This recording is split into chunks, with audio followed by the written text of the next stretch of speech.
¿Así? Uy, sí, así. Bueno, buenas tardes. Muchísimas gracias por vuestra asistencia. Y aquí comienza una entrevista-presentación a un autor muy peculiar. Él es Fernando Ujeda. Es que hay mucha controversia con el apellido. Le llaman de cualquier manera menos como realmente se llama. Él es de Villena, aquí en Alicante, cerquita. Nació en Villena, vive en Villena, continúa en Villena.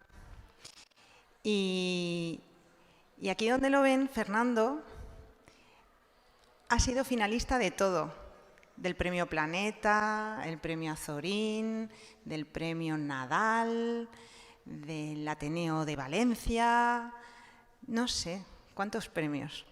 Finalista de muchos, pero ganador de casi 90 premios, Fernando. Bueno, hola, buenas noches a todos. Buenas tardes todavía, Fernando. Buenas Vamos a ver si nos todos. centramos. No, por quien lo está viendo ya más tarde, ¿no? A través de YouTube.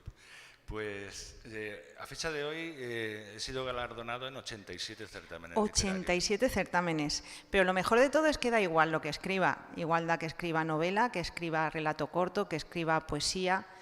Todos se lo premian a Fernando. Algo tendrá. Y algo debe de tener porque el libro que hoy presentamos es el cuarto libro editado.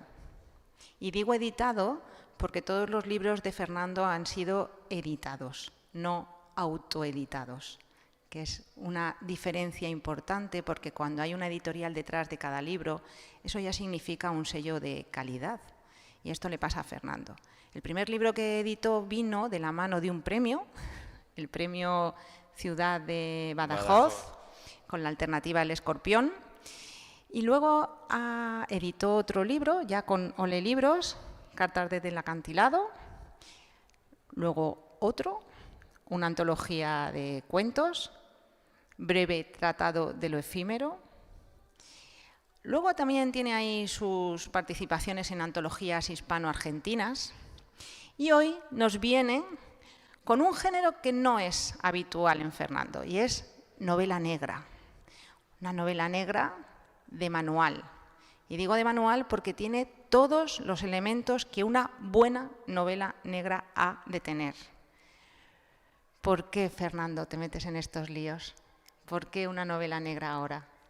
¿Por qué tú, que eres ese hombre que tiene esa parte de nostalgia, melancolía y reflexión, te metes en un género como este? Bueno, en realidad yo no soy fiel a ningún género. Yo escribo las historias que se me ocurren. Y me da lo mismo el género, ¿no? Aunque es cierto que hay géneros que no son de mi agrado, ¿no? Que seguramente pues, en los que no voy a profundizar nunca. Y bueno, se me ocurrió esta novela negra y bueno, me pareció una buena idea. Eso, como tú has dicho, bueno, el título la tenemos aquí, Canción de amor para un monstruo. Sí, es cierto, no lo habíamos dicho todavía. Es una novela negra en toda regla porque hay crítica social y la media de asesinatos por página es muy interesante. Y bueno, yo voy a comentar que hay gente que escribe novela negra con una plantilla, ¿no? con un esquema predeterminado de cómo debe ser una novela negra. Pero en mi opinión las normas que rigen cualquier género literario están para seguirlas o para romperlas. Y Fernando la rompe, porque es una novela negra, cierto, de manual, ya lo hemos dicho, con una inspectora que está muy de moda ahora, ya saben ustedes, las mujeres que parece que hayan amanecido ahora en este género, que no es cierto, pero lo parece. Pero Fernando convierte a su inspectora en una inspectora de una comisaría de los años 80 en Madrid. ¿Y eso qué significa? ¿Qué significa meter a Berta, una chica joven, súper cultivada, con unas características poco propias de la época, en una comisaría donde el ambiente... Huele a testosterona, ¿no? Huele a testosterona, sí. Más bien casposito. Bueno, pues ¿sabes lo que sucede? Que como tú has dicho, estamos en el siglo XXI, que es el siglo de las mujeres. Entonces, aunque mi novela está ambientada en el Madrid de finales de los 80, vamos a ver, tradicionalmente, es que es para hilar, ¿no? Dice, tradicionalmente el papel de la mujer en la novela negra pues ha sido a lo largo de muchísimos años el de víctima o femme fatal, ¿no? La mujer era inductora del crimen, una Lady Macbeth en toda regla, o la víctima propicia de un asesino, un violador, etc. Pero hoy en la novela negra actual, por suerte, la mujer también mata y del mismo modo también resuelve crímenes. Bueno, por suerte. Sí, sí. Os habéis puesto al día en todo, ¿eh? Entonces yo cuando vislumbré la línea maestra de la trama supe que uno de los inspectores de policía tenía que ser mujer. Y de esa forma surgió el personaje de Berta Galvis, que como tú has dicho es una persona cultivada, bueno, es una joven que pertenece a una familia burguesa, muy acaudalada. Su padre es banquero, pero no de los que trabajan con el público, sino de los que están parapetados tras una mesa de roble, ¿no? Con el puro en la mano. Y ella desde niña ha soñado con ser policía, en contra de la opinión familiar, porque su padre ya ha diseñado el futuro, ¿no? de su hija desde que era pequeña. Pero en contra de ella es muy independiente, ¿no? Y en contra de la opinión familiar ella al final ve cumplido su sueño. Entonces Berta es una mujer, como he dicho, independiente, feminista, es inteligente, tiene la mirada limpia, cree en la bondad del ser humano. Y hubiera sido una torpeza por mi parte, pues, emparejarla con un inspector joven, alto, guapo, amable, porque hubieran terminado casándose, teniendo una preciosa hipoteca y unos niños de anuncio. Entonces, por esa razón, el inspector Avellán la empareja con Amancio Serrano, que es un dinosaurio de la vieja guardia, ¿no? Es un cincuentón con muchos años en el cuerpo, al que la transición española no le ha sentado bien y que añora los viejos tiempos en los que la policía pues, gozaba de patente de corso. Entonces, Amancio no es un policía corrupto, pero es una víctima del desencanto, ¿no? Que ya no entiende el momento que le toca vivir, ese momento en el que los presuntos delincuentes, ¿no? claman por sus derechos constitucionales al tiempo que la policía parece que siempre está bajo sospecha. Y bueno, Amancio está en franca decadencia, está en caída libre, su mujer se ha separado de él, su hija adolescente tampoco quiere saber nada de él, y dentro del departamento de policía sus amigos más íntimos son JB y Johnny Walker. Es un tipo que a lo largo de toda la novela luce un desaliño muy importante, notable, y tiene un carácter muy fuerte, lo que vulgarmente conocemos como mala hostia, ¿no? Y a este personaje, a Amancio, lo une con Berta. Y claro, llegan y tienen que trabajar juntos. Claro. Y además tienen que trabajar juntos así de pronto con un asesinato que se encuentran que no es nada habitual. No es un asesinato sencillo, por decirlo de alguna manera. Porque Fernando, que mata a unos cuantos en el libro, no unos cuantos, no muere uno solo, aquí Fernando lo hace siempre todo a lo grande. Los asesinatos tienen ese gustito de desagradables que a veces tiene que tener una buena novela negra. Pero esa sensación desagradable es por alguna razón, que tú lo puedes intuir cuando empiezas a leer que estos asesinatos no son así porque sí, sino por algo, pero no puedes descubrirlo, claro, porque sabe mantener muy bien la intriga desde el principio hasta el fin, a pesar de que es un libro muy corto y que descubre al asesino muy pronto, que es lo que más llama la atención del libro. Asesinatos extraños, se huele algo, descubre al asesino pronto, Fernando. Bueno, porque esta novela no es una novela enigma, no es una novela de misterio en la que el lector descubre al asesino en las últimas 10 páginas. En esta novela la primera pregunta es ¿quién? Después la pregunta más importante es ¿por qué? Y cuando ambas preguntas ya han sido resueltas en la novela, el interés se centra en saber si el asesino culminará su venganza, porque esta es una historia de venganza. Es cierto, pero no cuentes mucho más, Fernando. Bueno, a mí no me gusta contar la trama de las novelas porque prefiero que la gente que tenga la amabilidad de leerme pues se adentre en sus páginas sin saber lo que le aguarda. De todas formas, por lo que comentaba antes de Berta Galvez, de los personajes y Amancio Serrano, te voy a comentar que yo entendí que unir dos personajes tan dispares, dos caracteres tan opuestos entre sí, pues me daría mucho juego a la hora de elaborar los diálogos y también de desarrollar ciertas escenas.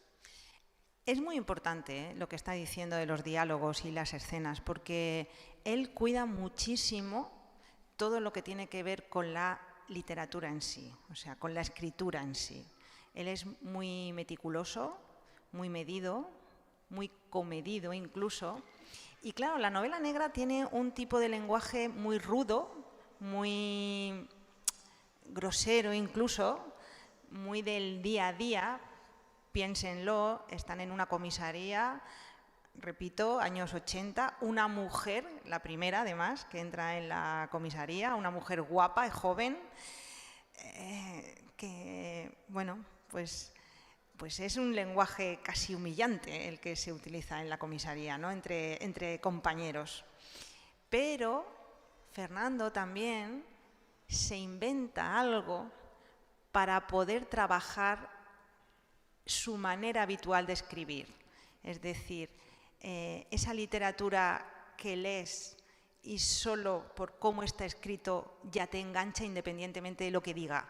Se lo inventa, no voy a decir cómo, ¿no? Pero él se busca su truco para poder dar cancha a esa manera de escribir y a esa exquisitez que tiene con el lenguaje, que es genial, porque convierte la novela en como dos momentos siempre, ¿no?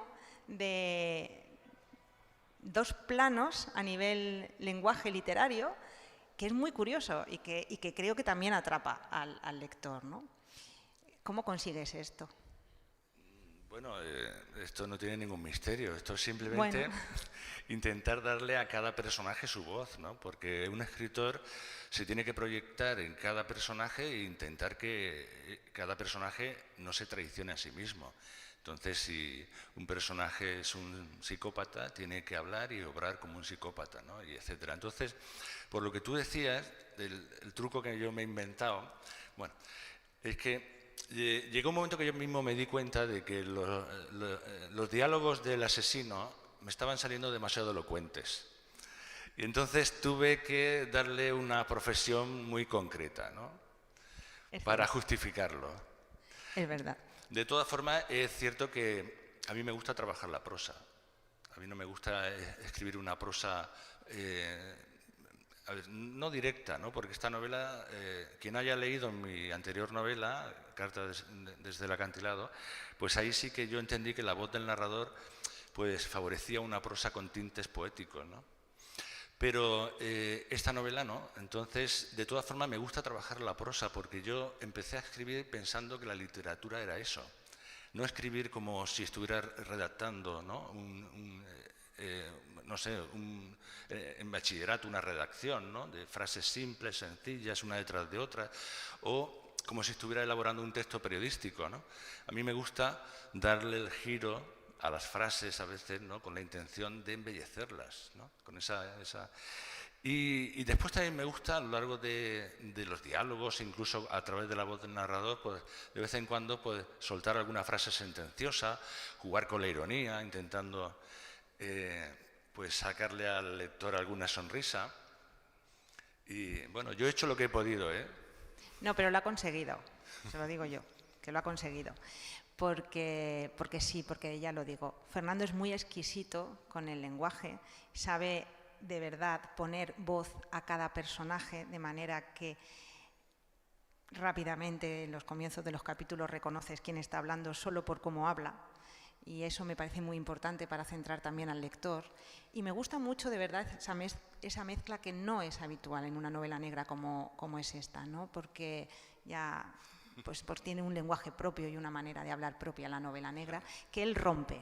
Y es que él rompe con todo, porque fijaos que las novelas negras son siempre muy realistas, muy del día a día, muy de lo que está sucediendo, muy de de descubrir, de ver, ¿no?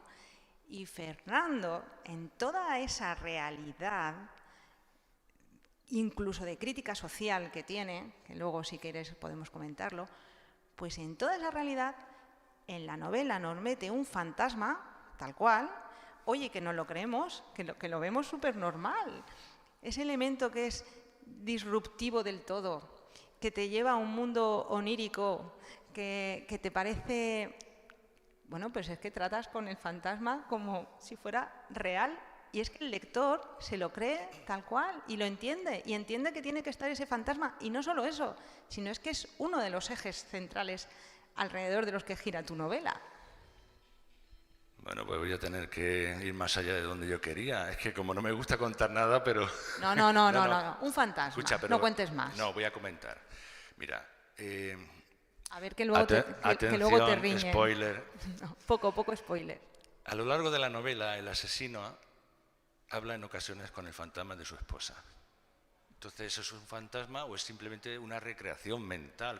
El lector lo puede interpretar como quiera, pero él habla con el fantasma de su esposa y el fantasma hace, ¿no?, se convierte en la voz de su conciencia. Le pide, por favor, que cejen su empeño. Pero él dice que con el primer asesinato él ha cruzado el Rubicón, ya no hay marcha atrás.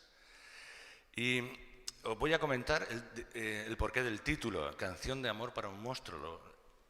En una de esas conversaciones que tiene con el fantasma de su esposa, él le dice algo así, no lo voy a decir literal, pero dice: me he convertido en aquello que más odio, en un verdadero monstruo, y no existen canciones para monstruos. Qué bonito. Y, en una novela negra. Qué bonito, en una novela negra. Es que esto solo lo consigue él, de verdad. Hay que decir que este libro fue finalista del premio Azorín, ¿no? Casualmente, el año pasado tuve la fortuna de ser finalista en el premio Azorín con esta novela. La presenté al certamen con el título Venus desnuda, fumando en el balcón. Pero finalmente ha salido publicada con este otro título porque hice una encuesta entre familiares y amigos y ganó por mayoría. A mí también me gustaba más este título porque daba una imagen muy clara de que es una novela negra, ¿no? ¿Y por qué el otro título, el que presentaste? Venus desnuda fumando. Venus desnuda fumando en el balcón aparece de forma literal en la novela. Aparece entrecomillado, como si fuera el título de una estatua. Y es porque Berta Galvis, cuando estudia en Florencia, porque ella antes de ser policía, ella tiene una carrera literaria, ella estudia Historia del Arte y lo hace en Florencia. Entonces ella, que es una mujer muy desinhibida, ella tenía una liturgia cuando el tiempo se lo permitía y salía de buena mañana a fumar al balcón y lo hacía desnuda. Y entonces no dejaba indiferente a nadie. Y entonces en el libro se dice, claro, la figura de Venus desnuda fumando en el balcón no dejaba indiferente ni a los gatos, ¿no? Exactamente. Pues, como buena novela negra, otro de los elementos con los que juega Fernando es la crítica social.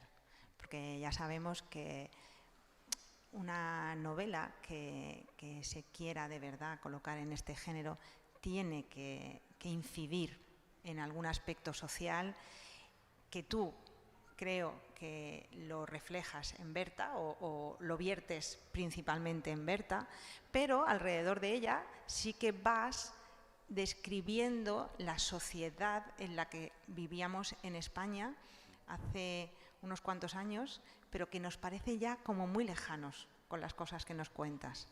Que eso está muy bien, creo. Pero cuéntanos, tú que eres de documentarte, de enterarte, ¿te costó? No te costó meterte en ¿Documentarme? Sí, no, tú eres muy de documentarte de las cosas y principalmente... Sí, me gusta documentarme cuando es necesario. Cuando es necesario. Aquí me he documentado muy poco, porque, por ejemplo, el trabajo policial, me gusta que sea deductivo, porque yo como no conozco pues, el mundo forense, ¿no? Me refiero a la metodología, te puedes guiar por cine y televisión, pero es que el cine y la televisión también nos engañan muy a menudo. Entonces, yo necesitaba que la metodología fuera deductiva. Entonces, no he tenido que profundizar en investigar nada en concreto, porque como yo ya tengo una edad, yo ya la historia no, como dice el del chiste, ¿no? Yo la historia no la estudio, la recuerdo. Entonces, incluso se hace referencia a muchas cosas de los años 80, aparte de que hay un ambiente, sobre todo en una comisaría, ¿no?, del Madrid de los 80, pues claro, hay un machismo ahí latente todavía. Pero bueno, hacer algo referencia suenan en la novela, ¿no? Los Ángeles de Charlie, Magnum P.I., Colombo, Canción triste de Hill Street. Bueno, se referencian, ¿no?, para la gente de nuestra época, porque la gente joven dirá, ¿y quién era Colombo? ¿Sabe? Pero bueno, sí, ella, seguramente Berta se hizo policía por eso, por una sobredosis de Los Ángeles de Charlie, ¿sabe? Pues sí, es muy fácil entender la sociedad de aquel momento en esta novela, que es de apenas 200 páginas, ¿no? Que me parece muy curioso que en tan poco espacio cuente tantas cosas, utilice tal diversidad de lenguajes, de maneras de escribir. Esto viene por el oficio. Tú siempre has dicho que el escritor, aparte de serlo, tiene que tener oficio. Bueno, es que escribir tiene una parte de oficio y hay que aprenderla. O sea que, igual que otros oficios, o sea, Velázquez también tuvo un maestro, ¿no? Y Goya también. O sea que aunque ellos tuvieran un talento innato, tenían que aprender el oficio. Y escribir tiene una parte de oficio. Yo cuando empecé a escribir desconocía este dato. Yo pensé que escribir era lo mismo que hablar. Y digo, bueno, pues si utilizamos las mismas herramientas, que es la palabra, y hablo a diario, pues también sabré escribir. Pero no, después me di cuenta de que no es lo mismo, no es lo mismo. Entonces, hay mucha gente que hoy en día, por ejemplo, escribe su primera novela y lo primero que quiere hacer es publicarla y se tira a la piscina sin saber si hay agua o no. Porque toda novela necesita un periodo de maduración. La primera escritura es simplemente el principio y después hay que revisar la novela muchas veces y bueno, yo he leído algunas novelas que lo he pensado, digo, esta novela le falta madurar, ¿no? Le falta, porque a lo mejor la idea era buena, pero bueno. Entonces, por eso la escritura, el escritor tiene que ser muy paciente, porque cuando termina de escribir una novela, de ponerle el punto y final, lo primero que tiene que hacer es meter la novela en un cajón y dejar pasar un par de meses y después volver a retomarla. Bueno, pues ya saben que cualquier trabajo de Fernando va a ser un trabajo reposado, paciente y revisado. Ya os decía antes que Fernando era un hombre meticuloso en su escritura, en sus trabajos, por eso luego consigue los premios que consigue, que ya casi no nos sorprende que cada semana venga diciéndonos, pues que he ganado no sé qué. He ganado este premio en Murcia, en Castellón, en Palencia, en Burgos, no sé, por toda España. Y luego viene, me he quedado finalista en... Es decir, que cualquier obra de Fernando que cojan les va a sorprender porque son siempre de una calidad literaria muy importante. Pero es verdad que nos sorprende con esta novela, muy del momento, muy de... ¿Por qué? ¿Por qué la novela negra triunfa, Fernando? Bueno, pues yo creo que triunfa desde hace ya años, ¿no? Me refiero, ha ido cobrando adeptos de a marchas forzadas porque creo que es un género literario muy estimulante. Yo lo decía el otro día en Villena, en la presentación, que la novela negra permite al lector vivir emociones y aventuras que difícilmente se pueden vivir en la vida real, ¿no? Y de hecho, afortunadamente, porque encontrar un cadáver en las primeras páginas de un libro resulta muy sugerente. Por el contrario, en la vida real, si uno es testigo de un crimen o un accidente mortal o haya un cadáver, puede resultar una experiencia traumatizante. Y esa es la diferencia entre realidad y ficción, ¿no? Que la ficción a veces nos atrae aquello que en la vida real nos asusta. Y tal vez ese sea uno de los atractivos de la novela negra, ¿no? Que enfrenta nuestros miedos, que escarba en la zona más oscura del ser humano. ¿Pero eso es porque el lector también es morboso? ¿Cómo? ¿Porque el lector también es morboso o no? Porque, como he dicho, nos gusta vivir esas emociones, ¿me explico? Pero con el chaleco antibalas puesto. Mira, resulta curioso, nosotros, el ser humano, tiene la virtud de proyectarse en sus semejantes, ¿no? Por eso, cuando vemos una película, nos metemos en la piel del protagonista. Y aunque el protagonista sea un ladrón, estamos deseando que no lo pille la policía, ¿no? Porque en ese momento el ladrón somos nosotros. La persona que no se puede proyectar en sus semejantes es un psicópata. Es así de simple.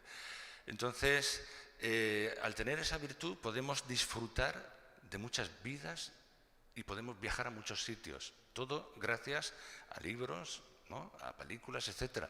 Porque vivimos a través de personajes. Entonces, no recuerdo lo que me has preguntado. Está muy bien, el morbo del lector. Pero da igual, esto que dices de proyectarte y demás, ¿te ha entrado un poquito a ti de asesino psicópata a la hora de escribir a tu asesino de la novela? ¿Esto te han dado ganas de salir a la calle? No, bueno, a mí no me dan ganas de matar a nadie porque ya no estoy en edad de merecer. No. Hombre, intentamos meternos ¿no? Ponernos los zapatos de cada personaje en cada momento. Y bueno, intentamos que sea creíble, ¿no? Porque lo importante es eso, ¿no? Que parezca real. Y ahora que tú has trabajado esta novela, ¿cualquier persona puede ser un asesino? Bueno, vamos a ver, ¿cualquier persona puede ser un asesino? Sí, por supuesto. Esta es una novela en la que asesinos y víctimas intercambian sus papeles. Yo pienso que cualquier persona es capaz de matar, simplemente hay que ponerla en la situación adecuada, ¿no? Al final, matar está bien o mal, depende, ¿no? Todo depende de quién mate o a quién se mate, ¿no? Porque la propia madre naturaleza estableció un sistema canalla gracias al cual o comes o eres comido, y el ser humano ha ido más allá. Hemos hecho de ello un dilema moral. Entonces lo tenemos aquí muy cerquita ahora, lamentablemente, en Ucrania, ¿no? Gente que estaba estudiando en la universidad ahora está matando gente. Si le hubieras preguntado a algunos de esos jóvenes hace un par de meses, ¿tú serías capaz de matar? Alguno te hubiera dicho yo no. Ya, es cierto. O sea que todos tenemos un poquito de asesino dentro, ¿no? Bueno, todos tenemos un poco de todo dentro, ¿sabes? De asesino. Ahí seguramente mezclado entre los intestinos, ¿no? Pues el último elemento que tiene la novela negra es precisamente el lector. Sin lectores no hay novela, ni buena ni mala. ¿Y qué sucede cuando tú lanzas una novela al público y sabes que tus personajes con los que has convivido un tiempo y los has trabajado y los has ideado de una manera determinada, sabes que saltan y se van a convertir probablemente en otra cosa a lo que tú has pensado? ¿Qué se siente? ¿Esto es un poco como los hijos que los sueltas y no tienen nada que ver contigo ya? ¿O qué? Hombre, es cierto ¿O tienes que miedo a eso? el proceso creativo, ¿no? El proceso de escritura es lento, es muy metódico, es solitario. Entonces tú vives durante mucho tiempo con unos personajes y durante todo ese tiempo son solamente tuyos. Aparte que puede parecer un poco estúpido, pero aun sabiendo que son personajes de ficción, que en realidad no existen, como escritor te sientes orgulloso de haberlos parido porque piensas, sin mí jamás hubieran existido, aunque en realidad no existen. Pero bueno, esto es la pescadilla que se muerde la cola. La pregunta era...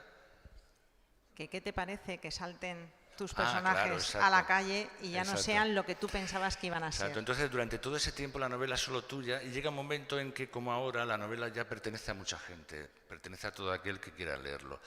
¿Y cuál es el problema? El problema de la literatura es diferente al cine, por ejemplo, porque en el cine el director quiere plasmar algo en la imagen y todo el mundo ve lo mismo. Todo el mundo ve la misma silla, la misma interpretación, ¿no? La misma entonación de voz que da el protagonista. Pero yo tengo una idea en la cabeza y yo lo traduzco a palabras. Después el lector tiene que coger mis palabras y tiene que traducirlo a imágenes. Entonces, si pudiéramos superponer las imágenes de un lector y las mías, seguramente no cuadrarían. Entonces, lo que la película que yo he visionado, ¿no?, y que es mi novela, ningún lector la va a visionar igualmente, ¿no? Cada uno se forja su película. ¿Y eso te sienta bien o mal? No, yo ni me sienta bien ni mal, es que no... Pero, si fuera un problema, diríamos, es un problema que no tiene remedio, ¿no? Y a lo mejor es una virtud, ¿no? Porque hay gente que incluso va más allá, ¿no? Hay gente que a lo mejor es más sensible y donde tú a lo mejor no has pasado... no sé, has pasado unas páginas, has escrito unas páginas que para ti no tenían ninguna emotividad. Hay gente que dice, bueno, yo he llorado, y bueno, yo qué sé.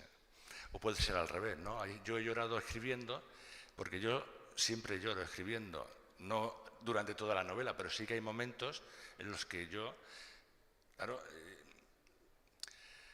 yo siento el dolor de las víctimas, yo río con mis personajes y del mismo modo, cuando mis personajes lloran, yo también lloro. Y no me avergüenza decirlo, porque yo creo que la mayoría de los escritores lo harán.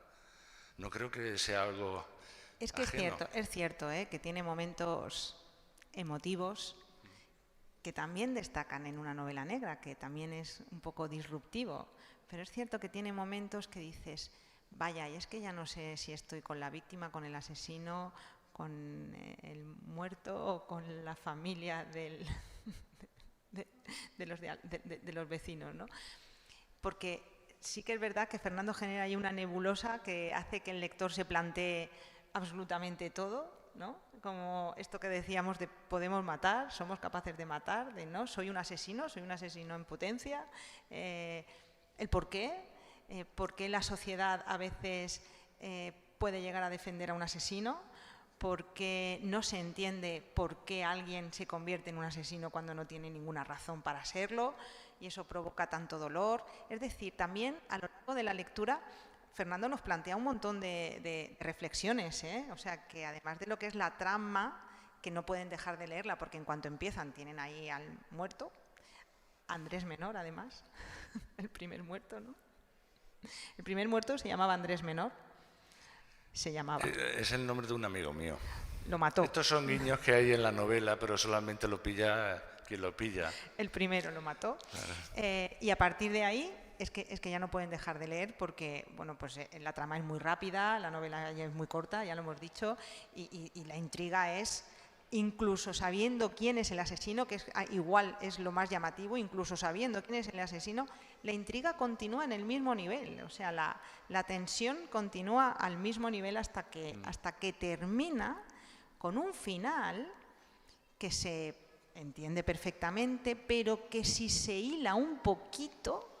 El final hay que interpretarlo. Ahí aún tiene un segundo plano que me parece tan exquisito,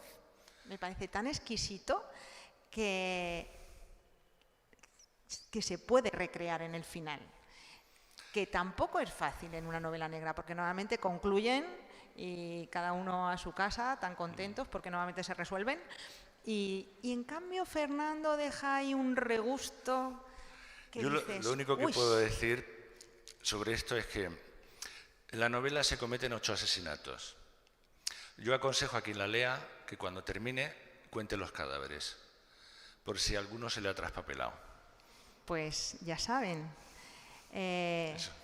Yo creo que con todo esto hemos dejado una buena idea de lo que es Canción de amor para un monstruo, la última novela de Fernando Ujeda, villenero, uno de los villeneros que lucimos con orgullo, porque nos parece de una calidad literaria elevadísima, que viene recompensada por muchos reconocimientos y por muchas obras publicadas ya, porque tal y como está el parque, estas 3 últimas obras que has publicado, 3 obras en 3 años, que una editorial te las publique, que las promocione, que tengas espacios como como la Feria del Libro de Alicante, que te ofrezca su lugar para visibilizarte, es porque algo bien estás haciendo, Fernando, en este mundo.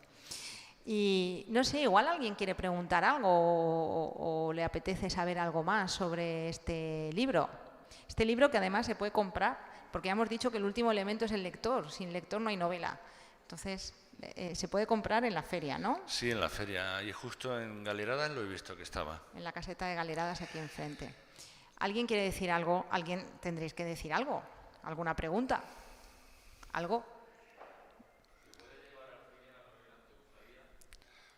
Hombre, yo creo que a todos los autores nos gustaría en cierto momento que algunas de nuestras obras se llevaran a cine, ¿no? O televisión para ver nuestros personajes ¿no? En carne y hueso. Pero eso es un arma de doble filo. Que si me la imagino, bueno, yo es que para mí escribir es una función muy cinematográfica. Entonces, de hecho, yo creo que he hecho el montaje, porque hay muchas escenas que las dejo en alto y las corto. Es muy cinematográfica, ¿eh? Entonces, o sea, sí que es muy de película. Sí, Sí, perfectamente. perfectamente. Sí, escucha, si quieres, en 5 años nos vemos en los Goya. Pues sí. ¿Algo más? ¿Alguna pregunta más? Aprovechaos, que no es tan fácil tener un escritor así tan cercano que te va a contestar a lo que le preguntes. Escucha, Ana, antes de terminar, quiero darte las gracias por acompañarme, Sí. por tu apoyo, por tu afecto, Pero es que es muy por fácil. todas tus palabras, porque la verdad hace que me sienta muy halagado. Y nada, muchas Pero gracias. con Fernando muy fácil. No, hombre, ¿qué va? Bueno, una última pregunta, venga, va. No dejarle ahí... Vamos.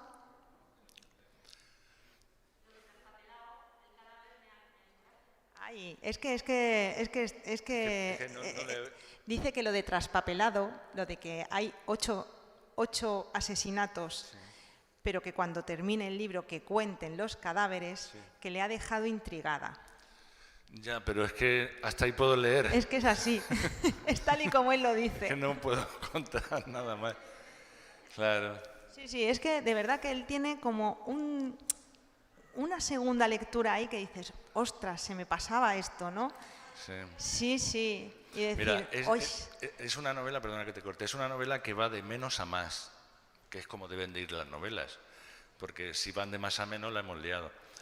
Hay novelas que tienen un arranque muy bueno, pero después se diluyen, ¿no? Entonces esta novela empieza y va de menos a más. Yo recuerdo que cuando se la di a mi agente literario me dijo, pero Fernando, esta novela tiene un problema, y es que a mitad de novela ya se sabe quién es el asesino. Y yo le dije, bueno, pero ya me he preocupado yo para que a partir de cuando ya se conoce la identidad del asesino, la novela cobre más interés. Es que yo creo que es así, ¿eh? Justo cuando descubres quién es el asesino dices... ¡Oh! Y como que hace así un subidón de nuevo, que está genial, porque la novela, muchas novelas suben, pero luego se mantienen en una planicie que aburre al lector. Aquí no, aquí cuando descubre al asesino es como la segunda parte, que es más grandiosa incluso que la primera. Yo estoy convencido de que la gente va a leer las últimas 50 páginas del tirón. Solo, ¿no? Va a empezar por las 50 últimas.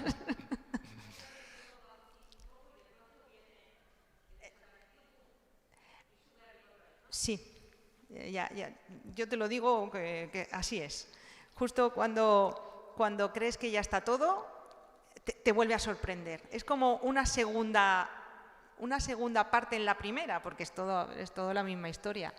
Y es porque los personajes están muy bien trabajados, eso también es verdad, porque si no tuvieran ahí peso los personajes y estuvieran de verdad bien dotados y bien analizados, eso no se podría conseguir. Pero es que, lo repito, él es muy meticuloso siempre con todas sus obras y también eso se nota en la descripción de los personajes. Hombre, lo soy porque, aparte del afán de perfeccionismo, ¿no? que yo creo que a lo mejor no es una virtud, pero ya te digo que yo me gusta releer y releer.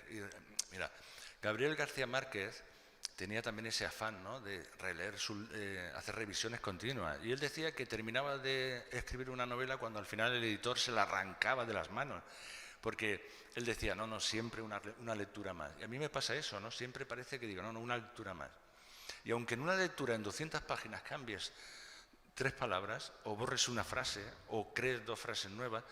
Es algo, es mínimo, ¿no? Y aún así dice, no estaba totalmente madura. Y entonces, ¿cuándo termina ese proceso de maduración? Si quieres, no termina nunca, ¿no? Pues la última lectura siempre la del lector.